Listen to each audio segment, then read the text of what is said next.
आज की कथा में सुनिए हमको नवरत्न कहाँ से प्राप्त हुए, और ये भी जानिए कि देवता तो परोपकारी होते हैं, परंतु दैत्यगण दुराचारी होते हुए भी उपकारी भी होते हैं, और वो अपना वचन निभाने के लिए अपने प्राणों की आहुति देने में जरा सा नहीं हिचकते।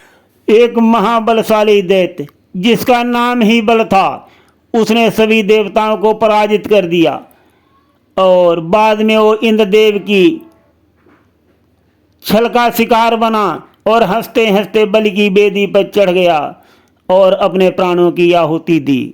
अब कथा सुनाते हैं विस्तार पूर्वक। महाराज दक्ष के दो पुत्रियां थी, एक का नाम दिति था और दूसरी का नाम तनु था। दोनों ने विवाह कश्यप मुनि के साथ कर लिया और दोनों के संतानें उत्पन्न हुई।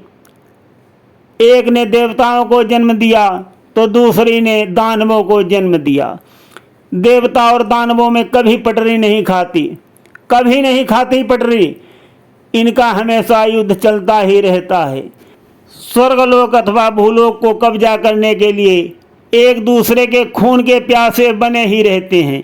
एक बार ऐसा हुआ, दानवों ने सभी देवताओं को पराजित कर दिया। देवतागण जो है स्वर्ग से अपनी जान बचाकर इधर उधर भागने लगे, और उस समय असुरों के दल का नेतृत्व असुरराज बल कर रहा था, जिसका नाम स्वयं बल था। उसने इंद्रदेव को पराजित कर दिया और सभी देवताओं को स्वर्ग से निकाल दिया। देवगण शर्मिंदा होकर के, भयभीत होकर के स्वर्ग के द्वार पर आकर के खड़े हो गए, और उन्होंने असुरराज बल को अपनी तरफ आते हुए देखा। देवतागण सोचने लगे कि बहुत क्रोधी है और हम लोगों की तरफ आ रहा है, ये अवश्य ही आक्रमण करेगा, हो सकता हम लोगों को बंदी बना ले। किंतु असुरराज बल जो था वो हृदय का बहुत सदाचारी था। वो देवताओं के पास आया और उसने देवताओं के ऊपर आक्रमण नहीं किया, बल्कि उसने ये घोषणा कर दी, कहा कि देवताओं, तुम लोग हमसे हार गए हो और अपने सभी अधिकार अवश्य खो चुके हो, परंतु मैं आपकी सहायता करना चाहता हूँ और मैं अतीत में खुल करके दान देना चाहता हूँ, और जो तुम लोग ही मांगना चाहो मुझसे मांग लो। आप जब भी कोई यज्ञ करें तो भरोसा रखिए कि मैं तुम्हारी अवश्य मदद करूँगा और मेरा सहयोग जो है वो तुमको हमेशा मिलता रहेगा। और असुरराज बल जो है देवताओं के बीच में ऐसी घोषणा करके वहाँ से चले गए, और जैसे ही असुरराज बल वहाँ से गए, देवराज इंद्र मुस्कराने लगे। देवराज इंद्र को मुस्कराते देख करके देवगण सोचने लगे, अरे देवराज मुस्करा क्यों रहे हैं, और इनको पराजित होकर के स्वर्ग से निकलना पड़ रहा है, फिर भी इनको इतना आनंद क्यों मिल रहा है। ये बात देवताओं की समझ में नहीं आ रही थी, परंतु देवराज इंद्र जो हैं असुरराज बल के भोलेपन में एक भूल हो गई थी, उसी पर मुस्करा रहे थे, और वो सोच रहे थे कि इसने हमको विजय की कुंजी सौंप दी है। और वो सब मिल करके महाराज बल के पास पहुँचे और बोले कि मुझे यज्ञ करना है। महाराज बल बोले कि तैयारी करो, हम सहयोग करेंगे। तुरंत तैयारी होने लगी और जल्द ही यज्ञ का दिन आ गया, और यज्ञ में जो है ऊंची ऊंची लपटें उठने लगी, मंत्र गूंजने लगे, योजना को क्रियान्वित करने का समय आ गया। इंद्र और देवता अपने महलों में लौट आए और उन्होंने बल से बहुत विनम्रता पूर्वक बोले, आपके परामर्श के अनुसार हमने एक यज्ञ का आयोजन किया है और हमें यज्ञ अनुष्ठान पूरा करने के लिए एक प्राणी की आवश्यकता है जिसकी बलि दी जा सके। ये सुनकर बलशाली असुर बल बोला, अवश्य अवश्य दो। तो देवराज बोले, हम आपसे अनुरोध करते हैं आप हमें स्वयं को अर्पित कर दें, ताकि ये यज्ञ पूर्ण हो सके। जैसे ही देवराज ने कहा कि तुम मुझे स्वयं को अर्पित कर दो, पूरी सभा में सन्नाटा छा गया और बल जो है वो उठ करके खड़ा हो गया। उसके चेहरे पर क्रोध और भय झलक रहा था। ऐसा लग रहा था कि मानो उसकी छाया सबको निगल जाएगी। क्या ये देवताओं के लिए जीवन के अंतिम शब्द थे? क्या बल उन्हें एक एक करके मार देने वाला था?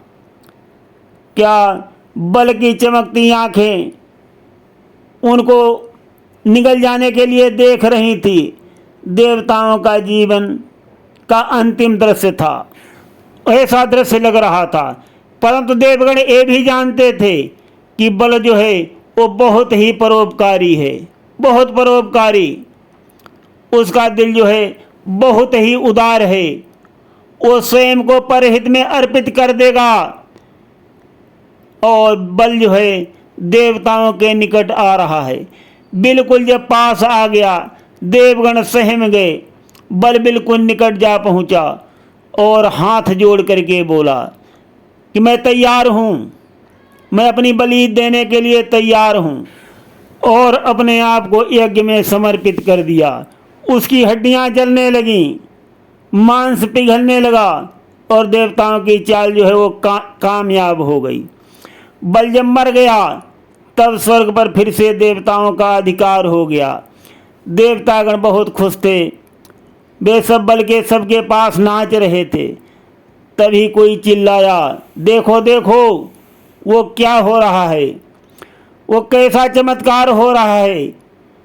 बल तो भस्म हो चुका था, परंतु उसका शरीर जो है भिन्न भिन्न आकार ले रहा था, भिन्न भिन्न रंग रूप बदल रहा था। वो इतनी सुंदर और भव्य वस्तुओं में परिवर्तित हो रहा था और उस पर दृष्टि जमाना भी असंभव हो रहा था।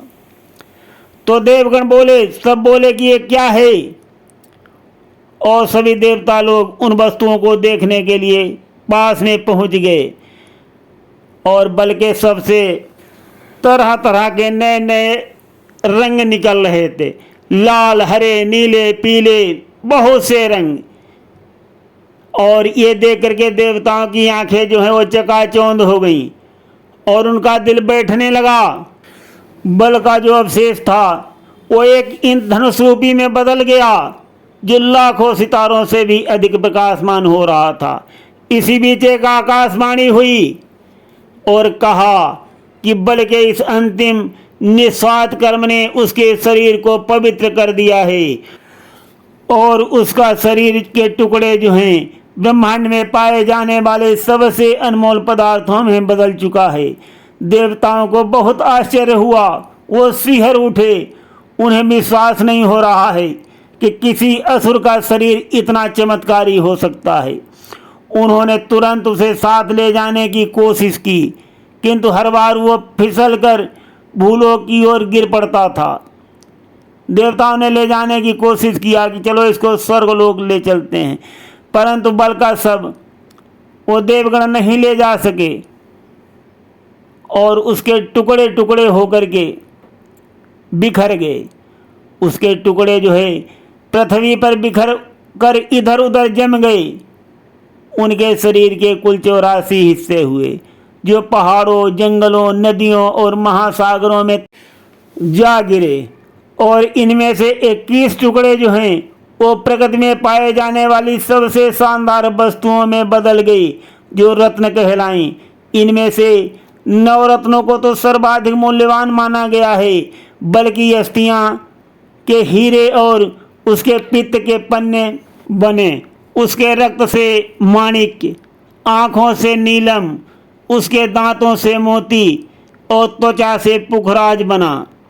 बल के नाखूनों से रक्तमणि, आंतों से मूंगे और उसकी आवाज़ से लेसुनिया रत्न उत्पन्न हुआ और यही नवरत्न कहलाए। तो साथियों सुनिए, इस पौराणिक कथा में हमको यही सीख मिलती है, देवता भी परोपकारी होते हैं और दैत्य भी कुछ कम परोपकारी नहीं होते हैं, लेकिन कर्म जो जैसे करता है उसको फल उसी हिसाब से मिलता है।